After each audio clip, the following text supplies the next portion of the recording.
Oi, oi, pessoal! Mais um episódio do AgroShowcast no ar. Sejam todos muito bem-vindos. Hoje vamos destacar a importância da educação para transformar a visão das novas gerações em relação ao agronegócio. A educação, a gente sabe que estabelece consciência, competências, caráter, caminhos. Ela é a chave do agro do amanhã e a base de todo o país desenvolvido. Aqui no Brasil, há 3 anos, uma associação sem fins lucrativos vem plantando verdades, colhendo conhecimento. Estou falando da De Olho no Material Escolar. Esse é o slogan dessa associação que foi criada durante a pandemia através da união da sociedade civil. E nesse episódio vamos saber como essa associação vem atuando, quais as novidades, os desafios, os projetos em ação, as expectativas para o novo Plano Nacional de Educação e muito mais. Para tudo isso, a gente tem um convidado super especial. Ele é o vice-presidente da De Olho no Material Escolar, aqui comigo no estúdio, Christian Lobauer. Christian, muito bem-vindo. Um prazer recebê-lo aqui no nosso estúdio e sinta-se em casa, viu? Obrigado, Paula. É um prazer estar com vocês. Parabéns pelo programa. Importante falar sobre o De Olho no Material Escolar. É isso aí. Antes de falar sobre o trabalho da associação, eu queria destacar a importância da educação. Esse é o pilar para a gente transformar não apenas um setor, mas uma nação, um país, né, Christian? Exato. Assim, o tema da educação não é novo, a gente cotidianamente ouve isso das autoridades públicas, das pessoas na rua, das famílias, mas o que a gente está tentando fazer é trazer uma combinação entre o que deve ser a educação em relação à vocação que o Brasil tem. Qual é a vocação que um país tem? O Brasil é um país que poderia ser o que ele quisesse. Ele poderia produzir aviões como produz, ele poderia produzir computadores, poderia entrar na onda da informática, qualquer onda de tecnologia. O Brasil tem essa condição. No entanto, ele já perdeu algumas ondas de desenvolvimento. E uma das que ele pegou e mostrou para o mundo que ele é capaz de transformar e ser protagonista é a produção de alimentos, produção de energia limpa e a produção de fibras, que é o agronegócio. São as cadeias produtivas do agronegócio, onde se cria riqueza nesse país, ciência, agregação de valor, é na cadeia que está vinculada à produção de alimentos, produção de energia e de fibras. Então, a gente acha, e tem convicção disso, de que a educação brasileira tem que prestigiar isso, porque o futuro do trabalho das crianças e adolescentes vai ser vinculado a essa atividade, direto ou indiretamente. E isso não está nas escolas, não está nos livros escolares, e esse é um desafio que a gente tem como sociedade. Então, a entidade nasceu desta vocação, né? A educação qualquer país que se preze tem que ter uma formação básica sólida, mas tem que estar direcionado àquilo que o país tem de viável, né? A gente poderia estar formando astronautas, aspas, mas a gente não tem nenhuma vocação para lançar foguete. Mas a gente tem vocação para produzir alimento, produzir energia, produzir riqueza e tecnologia na terra e toda a cadeia envolvida, mas a gente não está educando as pessoas nesse sentido. Então, está aí o nosso desafio. E é alarmante, né, essa situação quando a gente destaca o agronegócio, todo esse potencial do nosso país, um país de fato com DNA rural, que vivenciou aí uma revolução no campo nos últimos 30, 40 anos. Passamos de importadores para exportadores de várias commodities, vários alimentos, né? E quando os pais começam a ver os livros dos filhos, isso durante a pandemia aconteceu com ainda mais força, né? Porque a gente estava ali acompanhando o desempenho das crianças online. Foi que daí que veio essa virada aí de chave. Vamos atuar nisso, né? Vamos ajudar a transformar essa realidade. Foi assim, exatamente como você descreveu, que nasceu o De Olho no Material Escolar. São famílias, começou no interior de São Paulo, mas hoje está disseminado pelo Brasil todo, está em 17 estados, em 125 municípios. Famílias que, na pandemia, acessaram mais proximamente o material escolar dos seus filhos e falaram, peraí, isso daqui não tem a ver com a realidade que eu vivo, o pai e a mãe.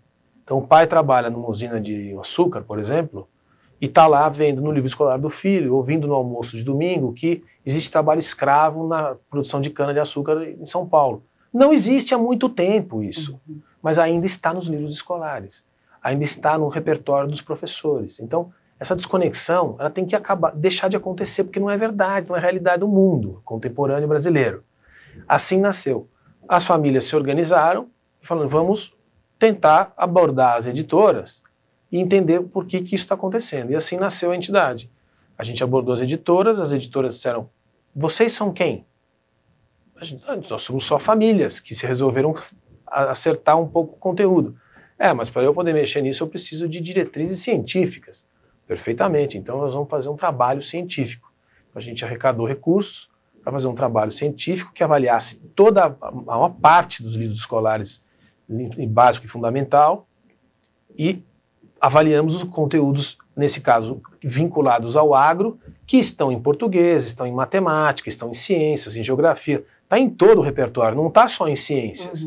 Tem problema de matemática falando de agro, tem texto em português, tem a história do Brasil, que é a história da ocupação da terra, a história da cana, a história do café, a história da pecuária, a história é a história do Brasil. Então, isso tudo estava ali, mas a gente teve que mostrar que estava desconectado do tempo. E mostraram através de números, né? Vocês fizeram, de fato, um levantamento do quanto por cento dos materiais envolvendo o agronegócio são de fontes científicas, né? Que é uma parcela, depois eu quero que você fale, mínima, né? De tudo que falam do agronegócio, quanto por cento é positivo, quanto por cento é negativo. Vamos repassar essas informações, Christian? Foi exatamente esse o intuito, e o resultado foi o seguinte, 96%, arredondando os números, do material que faz referência ao agronegócio nos livros escolares são de fontes opinativas, não são de fontes científicas. O que a gente chama de fontes científicas? A Embrapa, a ONU, a OCDE, o MAPA, o Ministério da Agricultura, enfim, fontes, IBGE, essas são fontes oficiais. Você pode questionar uma coisa ou outra, mas são as fontes que são todos que o país oficialmente apresenta. Não, 96% são artigos de jornal, opinião de organização não governamental, opiniões de instituições internacionais. Então, assim, não é o que deveria ser, pelo menos na nossa percepção. Então, a partir desse número e de toda a avaliação de que, por exemplo, mais de 60% das menções sobre o geral que se fala do agro são negativas. Em todas as disciplinas. Então você pega um texto em português sobre o índio, tem uma referência ruim sobre o agronegócio. Você pega outro texto da literatura sobre o uso da terra, ou sobre desmatamento, ou sobre os biomas. Sempre tem alguma coisa criticando a atividade agrícola. E que os alimentos têm veneno. Eu acho que isso é uma das principais, os alimentos estão envenenados, né? Então é o que me trouxe, aliás, para esse projeto todo, porque eu venho de uma indústria de defesa vegetal, então modestamente eu conheci por dentro essa indústria. E é inaceitável que um país que exporta alimento para 150 países, ou seja, esse país, para ficar claro, esse país exporta soja, milho, as proteínas animais, frutas, açúcar, café, suco de laranja, etc., para o mundo inteiro, e os livros escolares dizem que o nosso alimento está envenenado com agrotóxico. Se estivesse, o mundo inteiro não estaria comprando. Vamos começar a conversa assim? Mais de 1 bilhão de pessoas, ainda tem muita gente que fala isso no Congresso país. Nacional, nas escolas, nas universidades. Então, tem alguma coisa muito errada. E a gente identificou isso nos livros, a gente fez um estudo com a FIA, da Faculdade de Administração da USP, e Instituto, né, Faculdade de Instituto de Administração da USP, e está aí pronto. Com esse estudo a gente fez uma proposta para levar para as editoras e para o Ministério da Educação. As editoras, por sua vez, também não estavam tão convencidas assim. Aí a gente levou algumas editoras para o campo. Convidamos e financiamos visitas com câmeras. Vocês podem ver o que vocês quiserem, falar com quem vocês quiserem, entrevistarem quem vocês quiserem. Inclusive acampamento do MST na beira das estradas. Se quiser parar, a gente para também. E aí as pessoas que foram de boa vontade ver, dar um pouco a sua opinião sobre o que está se fazendo no Brasil afora. em relação ao agronegócio. Então, assim começou. E agora a entidade tem vários pilares de atuação e está aqui conversando com vocês. É isso aí. E agora eu queria que você falasse também um pouquinho mais, você falou desse lado que você levou, né, o pessoal para o campo, para as empresas, e vocês têm uma ação, um projeto que é o Vivenciando a Prática, né, e que inclusive vocês levam alunos e professores para as feiras agropecuárias, para as grandes empresas. Não é só a teoria, é a prática, né, e quando a gente conhece de fato o agronegócio, eu sempre, né, viajei muito, acompanhei exposições, eu acredito que quando a gente está numa exposição, conhece de fato esse setor, não tem jeito, a gente acaba reconhecendo, valorizando e se apaixonando pelo agronegócio, né, Christian? É isso aí. O maior foco, a maior atividade, a mais cara, a mais demandante da entidade é o que a gente chama de Vivenciando a Prática. Desde 2021 até hoje já foram mais de 30 mil crianças em mais de 7 estados da federação, não sei se já são 8 estados, tem que ver Rio Grande do Sul, Santa Catarina, Paraná, São Paulo, Mato Grosso do Sul, Mato Grosso, Goiás e Minas já foram, Bahia também. Então, são muita gente levando escola. O que acontece? Ele vai na escola, oferece o programa, a escola aceita, você leva o transporte. Veja, criança, transporte, uma coisa de muita responsabilidade. Pega as crianças, dá um boné, dá um lanche, dá um crachá, o seu próprio nome, leva na feira, e nas feiras ou nas propriedades que elas visitam, elas são recebidas e são orientadas. Então, na AgriShow em Ribeirão Preto, por exemplo, a John Deere recebeu, não me permita falar as empresas, claro, porque elas estão junto com a gente.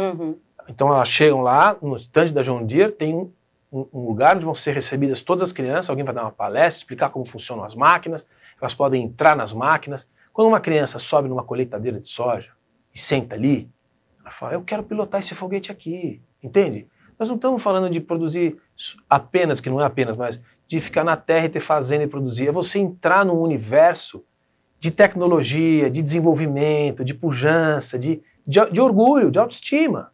Então, isso a gente fez já com 30 mil crianças. Esse ano já foram 14 mil no primeiro semestre. E a nossa ideia é que vá para 300 mil crianças, entende?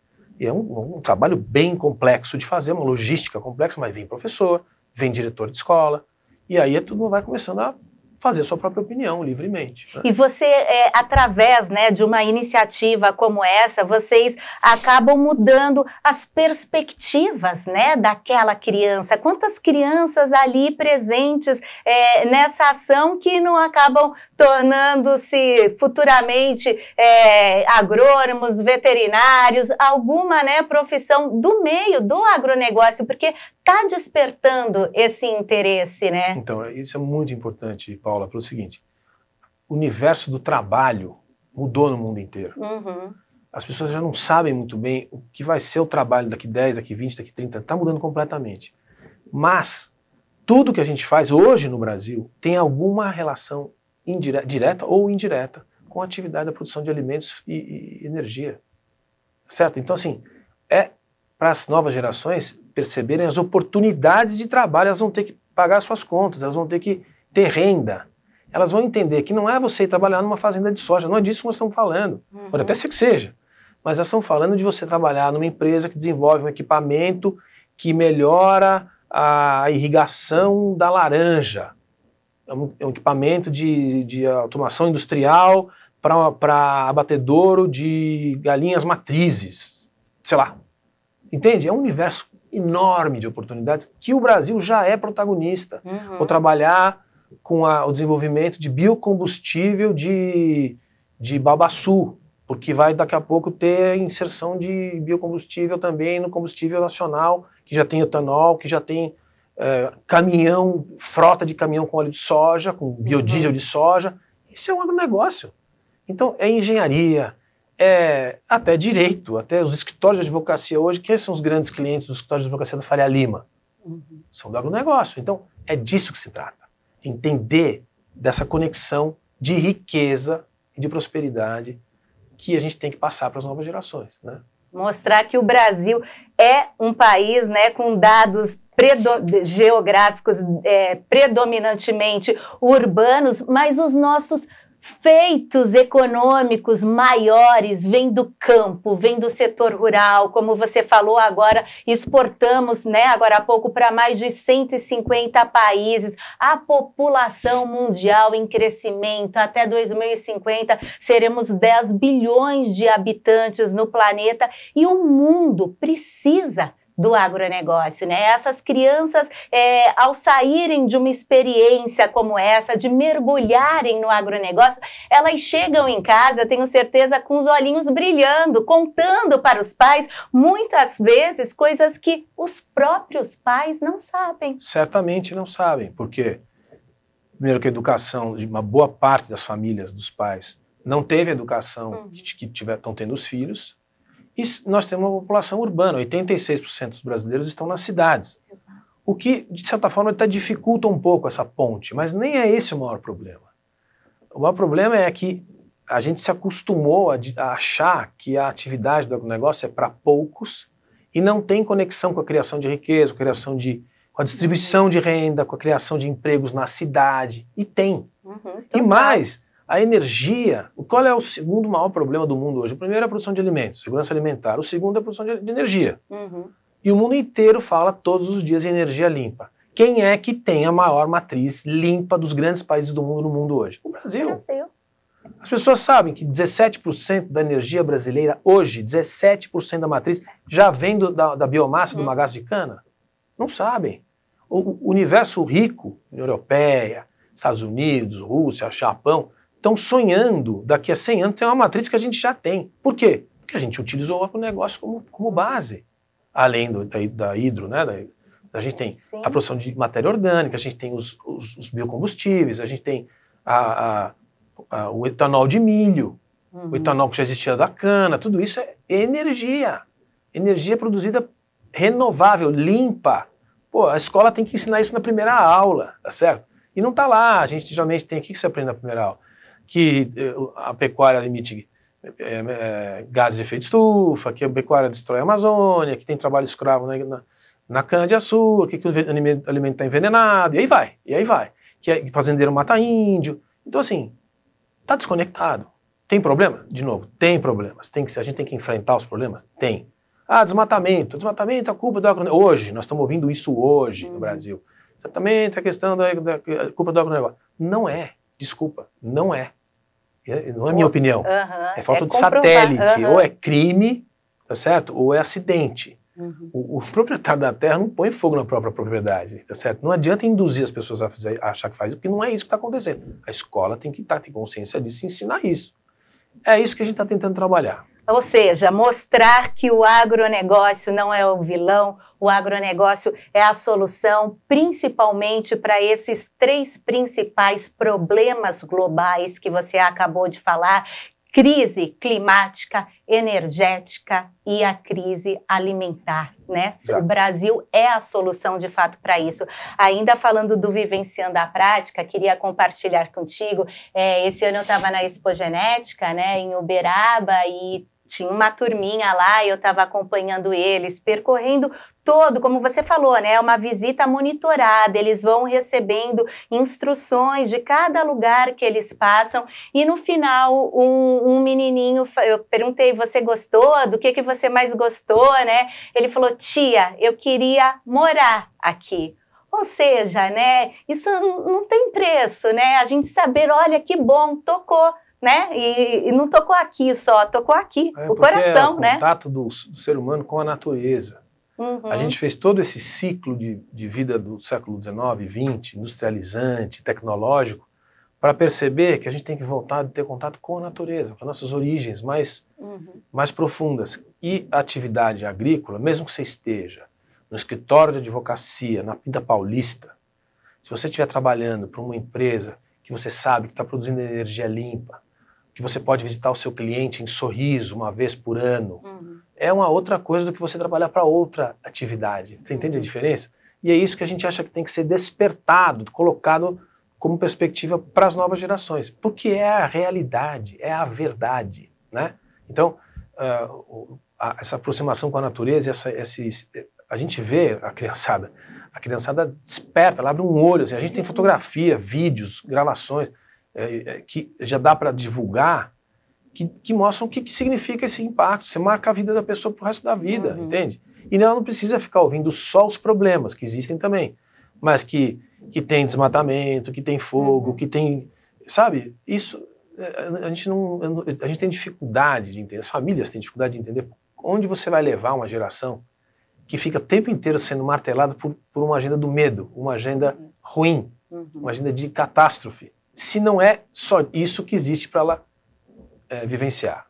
Agora, falando, Christian, dos materiais escolares, o que você pontua assim como principal? Por que chegamos nesse ponto? Por que atrasados há tanto tempo? Quantas e quantas gerações, né, de crianças que foram alfabetizadas, formadas e não aprendendo o que de fato é o Brasil, a história do nosso país e da nossa maior vocação? Acho que essa é uma resposta muito difícil de dar, assim, porque ela tem um componente político, talvez, mas não é muito nossa intenção entrar nisso. Tem um componente, acho que, cultural, a ideia que se construiu lá atrás sobre agronegócio, né? Por exemplo, Monteiro Lobato, Jacatatu, a ideia de que a produção agrícola é de um caipira com a bota furada e com o chapéu de palha, fumando cigarrinho, esses estereótipos todos que foram construídos no século XX todo, porque a atividade agrícola era uma atividade de coronéis ou de gente muito humilde, ela ainda está viva. O que aconteceu nos últimos 40 anos ainda não chegou para a maioria dos brasileiros. O que aconteceu nos últimos 40 anos é uma revolução construída por brasileiros, por gente corajosa, geralmente tem muitas histórias, mas que saiu do sul do Brasil, que foi entrando uma marcha para o oeste. Essa saga que o professor Roberto Rodrigues conta sempre, ele chama atenção para isso, e um dia ela vai ser contada em filme, se Deus quiser. Essa saga é a conquista do Brasil pelos brasileiros, né? E isso ainda não está nos livros, não está no conhecimento das pessoas. Isso vai ser sabido e a gente vai ajudar para que isso aconteça. Porque quando isso acontecer, não é só agronegócio, é a construção do país. Sim, e ela tem a ver com a tecnologia agrícola. Eu sempre conto essa história, para mim foi muito impressionante aprender isso. A cidade de Sorriso, ela chama Sorriso. Não é por causa dos lábios sorridentes, ela chama porque os gaúchos que chegaram lá, eles iam plantar arroz. Então eles diziam, é só riso, porque era a italianada gaúcha que foi, e riso em italiano é arroz. Aqui vai ser só riso. Essa é a origem da cidade. Essas histórias têm que ser entendidas. Uma cidade maravilhosa, no centro do Mato Grosso, que só tem riqueza, mais de 100 mil pessoas, há 20 anos ela não existia. Ela é resultado da pujança da agricultura e da pecuária. Entende? Isso tem que ser contado. Isso não chegou nos livros escolares. Por que aconteceu isso, você pergunta? Porque não deu tempo ainda e não teve um interesse genuíno de se colocar isso na história do Brasil, que é a história que as pessoas que viveram nos últimos 40 anos viveram, como nós. Né? Então, talvez seja por causa do tempo também. Não deu tempo da gente atualizar.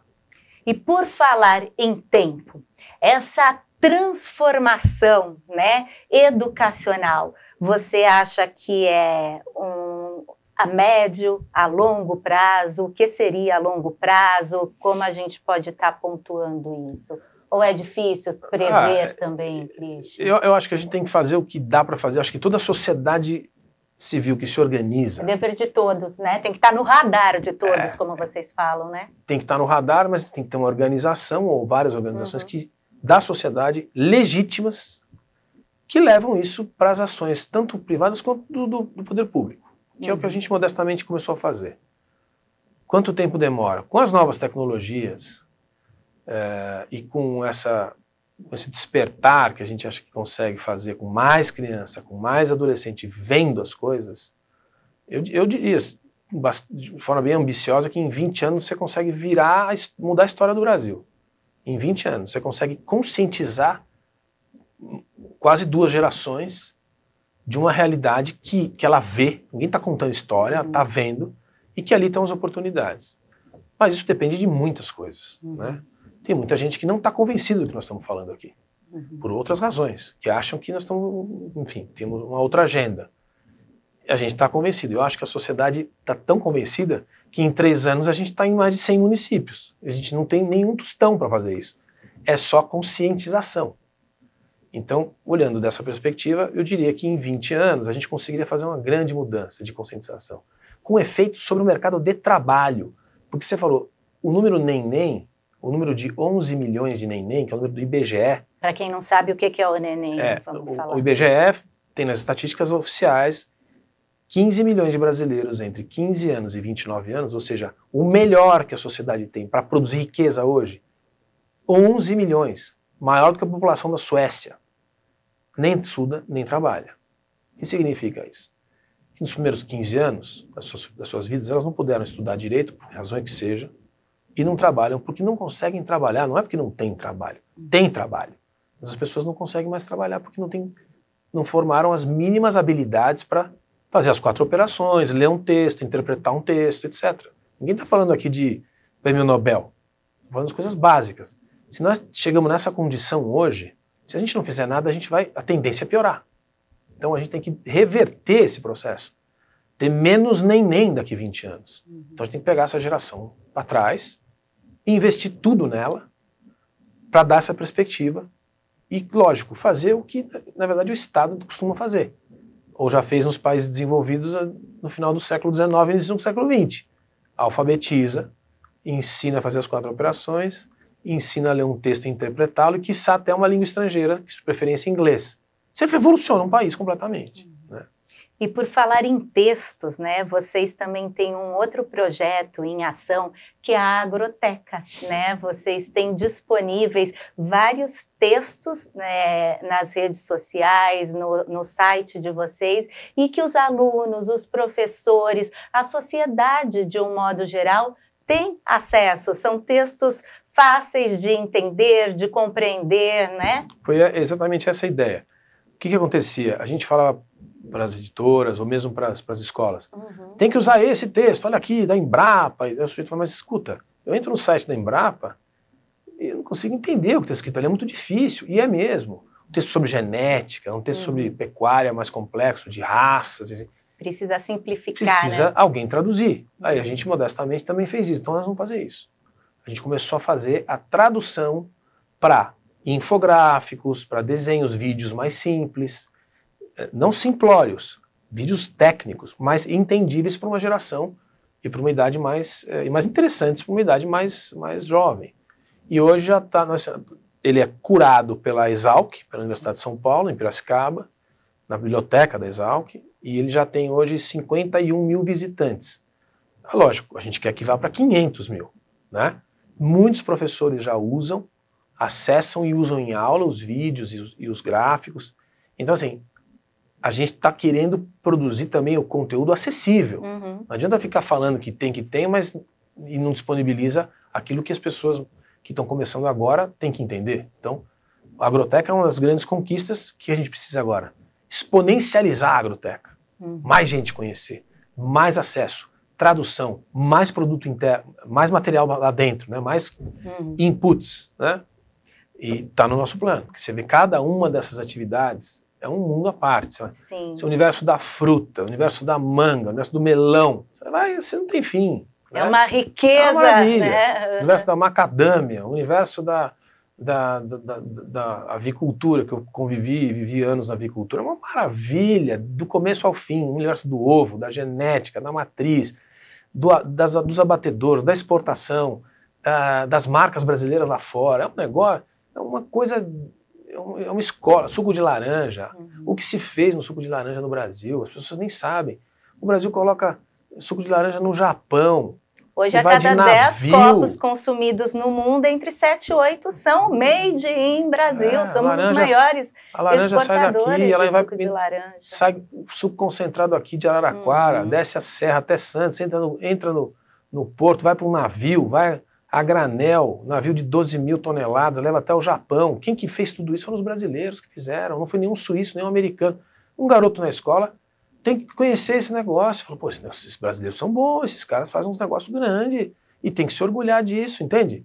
Tem que dar isso para as novas gerações, senão fica todo mundo deprimido com essa história que o mundo vai acabar, que as mudanças climáticas, que a Amazônia está em chamas, que tudo bem, tem problemas, mas vamos equilibrar o discurso.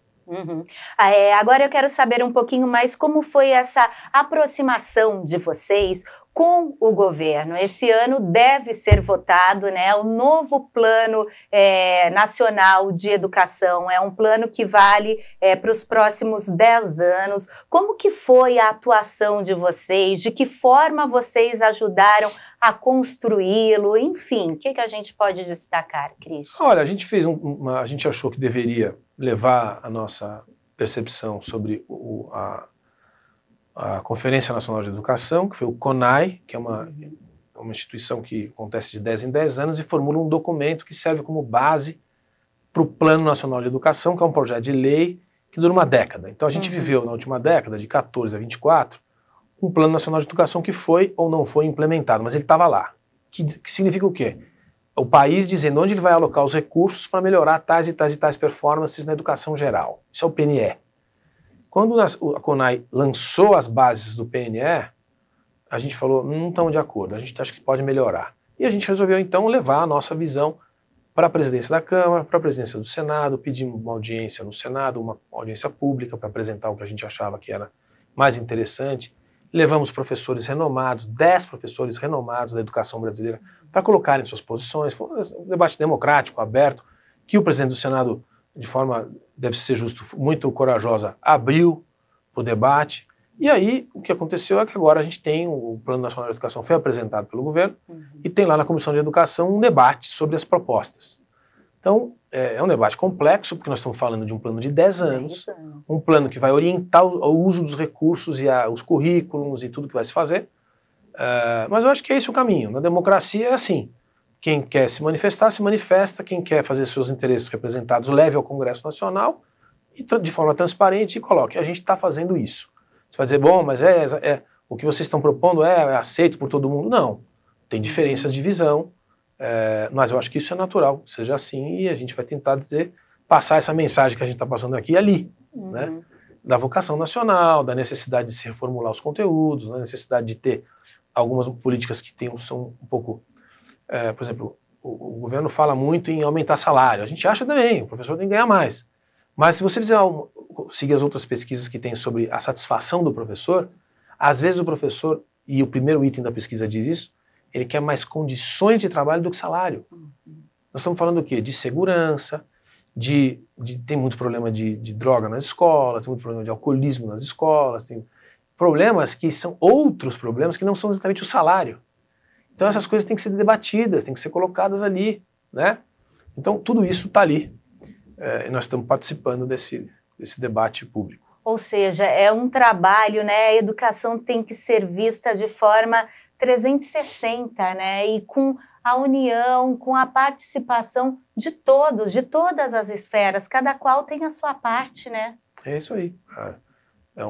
Acho que é um compromisso que vem de todos. Porque se você perguntar individualmente para todos os brasileiros, independente de orientação política, partidária, qual é o sonho de cada um e qual que é o maior problema? É a formação do capital social, a formação do capital humano. O Brasil não conseguiu, ele fracassou nisso. Não adianta ficar, não é bem assim. Ele fracassou porque outros países muito piores do que o nosso atingiram índices muito melhores em todos os índices internacionais. Dou aqui alguns exemplos, para não falar só na Coreia, porque todo mundo fala também a Coreia. A Coreia era um país arrasado nos anos 50, arrasado. Hoje é um país de primeiríssimo mundo.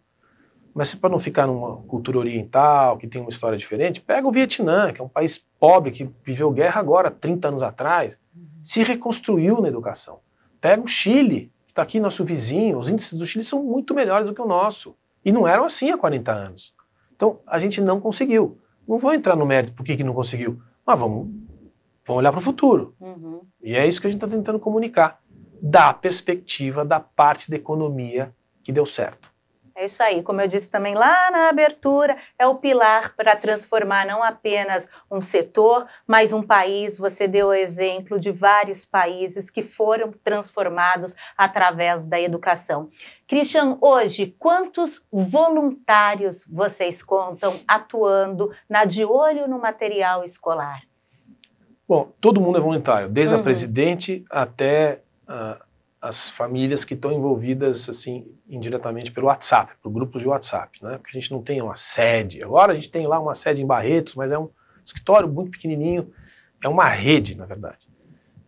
Então a gente já tem hoje certamente centenas de pessoas nessa rede, mas a gente pode dizer que tem milhares se conectar às famílias e as pessoas que sabem o que a gente está fazendo, entendeu? A estrutura é pequena, a estrutura tem em torno de 25 pessoas, contando presidências, vice-presidência, diretorias e serviços contratados, porque a gente tem um serviço de comunicação, a gente tem um serviço de direito, né, de advocacia, tem um serviço, então esse composto administrativo tem em torno de 25 pessoas, mas a rede de famílias, de pessoas representando todos os voluntários, são centenas. Você falou também já, né, o número de cidades que vocês estão presentes, o número de estados, para explicar melhor como fazer parte da De Olho no Material Escolar, a pessoa pode se associar, né? Ela pode ser um patrocinador, um colaborador, seja qual, não importa a modalidade, como ela deve agir, o que a gente pode estar repassando agora para a nossa audiência, entrar em contato, como... A melhor coisa é entrar no nosso site, se for num buscador no Google, De Olho no Material Escolar, tudo junto, mesmo separado, vai entrar na primeira linha. Entrando ali, você tem os trabalhos, os 4 pilares de ação, todos os contatos de e-mail, telefone, WhatsApp, como quiser, e tem as contribuições. Então você pode tanto escrever o que você quiser, não fale conosco ali, mas as contribuições que são pessoa física, você pode entrar como indivíduo, como família, você pode entrar como empresa. Os valores são bem razoáveis, assim, uma pessoa física paga em torno de R$2.000 por ano, e uma pessoa jurídica, assim, sem uma conversa mais profunda, que vai ir um projeto, paga R$7.000 por ano. Estou arredondando. Mas a gente tem projetos. Então, se tem uma empresa que quer fazer uma coisa mais parruda, como essas empresas que a gente falou que querem receber as escolas numa feira, ou querem receber as escolas na própria empresa, isso tudo a gente faz tailor-made, a gente faz separado. E tem, desde assim, visita a Fundação Nishimura em Pompeia, lá na Jato, que é uma parceiraça, quem não conhece a Fundação Nishimura, quem não conhece essa empresa maravilhosa, uma empresa que dá orgulho do Brasil. Eles também têm métodos de ensino na Fundação Nishimura que tem que ser conhecidos pelo Brasil inteiro, deveriam ser exportados. Nossa ambição é que professores pudessem visitar a Fundação Nishimura e importar os conhecimentos da Fundação e as suas técnicas, metodologias de ensino, tudo feito no Brasil, por gente que conhece o nosso negócio, entende?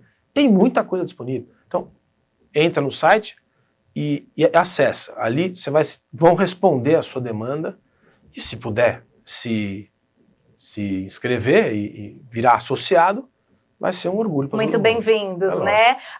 Você falou também ao longo da entrevista do Dr. Roberto Rodrigues, ele costuma sempre dizer que o grande sonho dele, aos 80 e poucos anos de vida, é um dia levantar o troféu do Brasil, campeão mundial da paz, porque um país onde tem fome, né, não tem paz, e o Brasil com essa potência toda de alimentar o mundo, a gente também está contribuindo para essa paz mundial, né? Tá aí, tá no livro dele, ele tá no nosso conselho.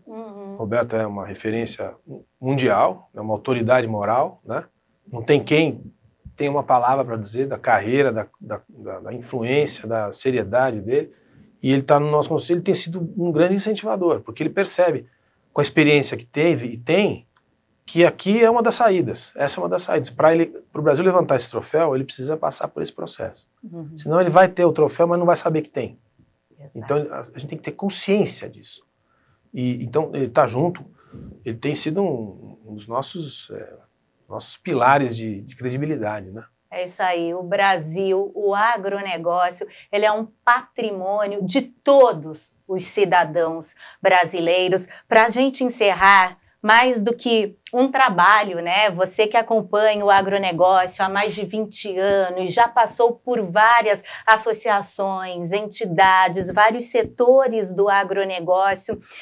Isso que você está fazendo atualmente, né, De Olho no Material Escolar, é uma missão? de vida? Eu acho que sim, eu acho que, assim, quando você vai ficando mais maduro, vamos dizer assim, você tem que encontrar algumas coisas que, a tal do propósito, né? Se você já constitui uma família, se você tem saúde, se você teve acesso a coisas, ao mundo, teve acesso a... Você tem que encontrar um caminho que dê sentido. E eu acho que uma das coisas que mais fazem sentido hoje, para mim pessoalmente, mas para muita gente, é você preparar as próximas gerações por uma cultura.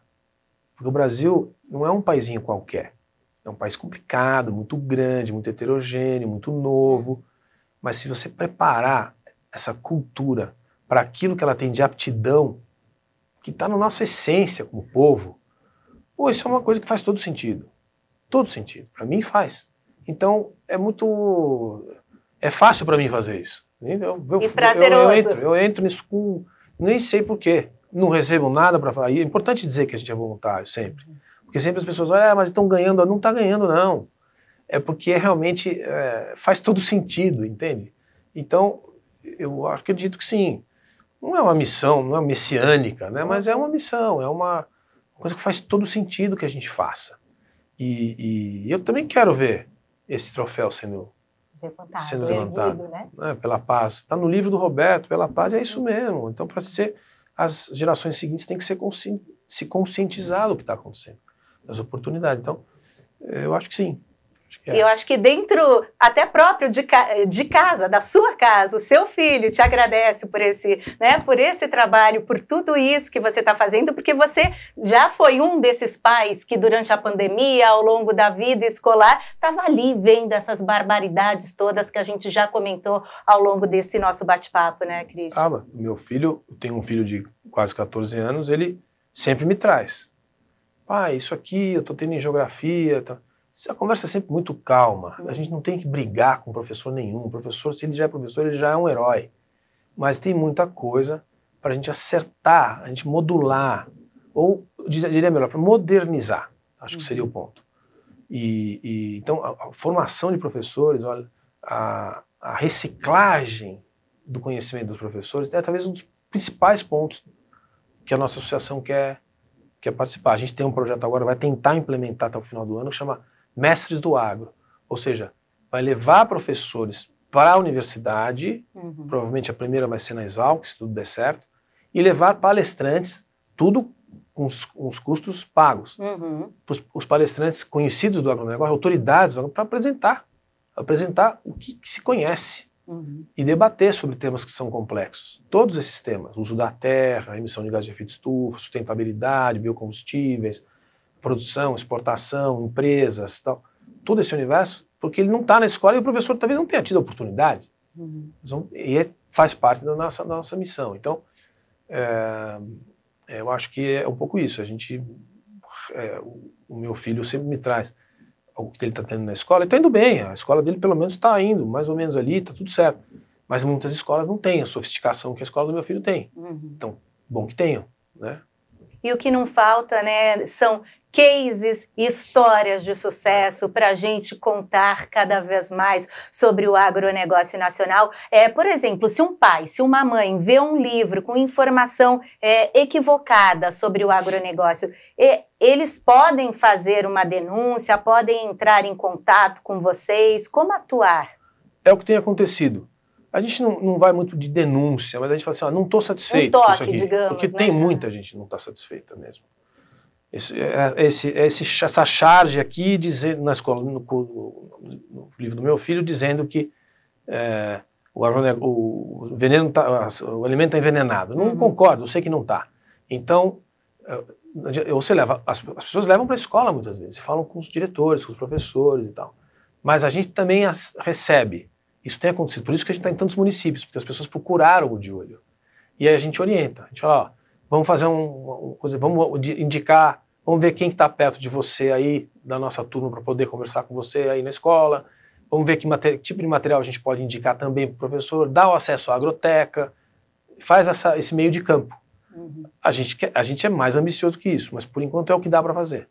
Mas isso já está acontecendo, então quem vê, não briga com a escola, não é esse o objetivo, mas vamos levar para a escola a alternativa. né? Abrir o leque. E aí, a maioria das escolas está disposta. O Brasil tem 178 mil escolas. As escolas estão numa situação muito precária. Os professores também estão. Então, qualquer coisa que for útil, verdadeira e nova e moderna, vai ser bom. Entende? Tem um ou outro ponto que pode ter ali uma fricção, aí deixa ali, depois a gente vê. Mas a maioria vai abraçar. Para a gente encerrar, né? Como resumir tudo que a gente conversou aqui hoje? Educação é e quem somos, quem vocês são, de olho no material escolar, resumindo de uma forma assim bem simples, deixando essa mensagem final para todos que nos acompanham. Olha, eu acho que o de olho no material escolar é a demonstração de que o Brasil está vivo. Porque tem países aí, nossos vizinhos, que não estão mais. Mas nós estamos vivos, ou seja, que a sociedade ela é capaz de se organizar, tem inteligência, tem conhecimento para construir uma entidade de baixo para cima, como a gente fala. Porque a gente está acostumado um pouco no Brasil que tudo vem de cima para baixo. E não é assim. As coisas nascem da necessidade das bases. E quem que a gente representa? A gente representa as famílias. É uma instituição de famílias que estão geralmente com crianças ou adolescentes nas suas casas. E é assim que a gente se vê, entende? Isso de famílias que resolveu contribuir de forma transparente, honesta enfim, até generosa com a formação das novas gerações. O resto é detalhe, né? Mas é assim que a gente se vê. E através do quê? Da educação e do material escolar. Olha, parabéns por todo esse trabalho, né, de ajudar a transformar o nosso Brasil, o nosso agronegócio, através da educação. De minha parte aqui, né, fica a missão também de sempre comunicar, né, porque a gente precisa cada vez mais comunicar o agronegócio de forma também assertiva, né, então as portas do AgroShowcast estarão sempre abertas para receber vocês, tá bom? Parabéns a todos e conte com a gente. Obrigado, parabéns pelo AgroShowcast, vamos torcer para crescer ainda mais. É isso aí, vamos juntos. E você que assistiu o AgroShowcast até agora, não esquece de curtir, de comentar e de compartilhar esse conteúdo. Como o Christian falou aqui, são 3 anos de olho no material escolar, hoje já presente em 17 estados, mais de 120 cidades. Vamos divulgar cada vez mais essa associação e levar aí Brasil afora esse trabalho fantástico. Muito obrigada a todos pela audiência, a companhia, o carinho de sempre e semana que vem tem mais. Tchau, tchau!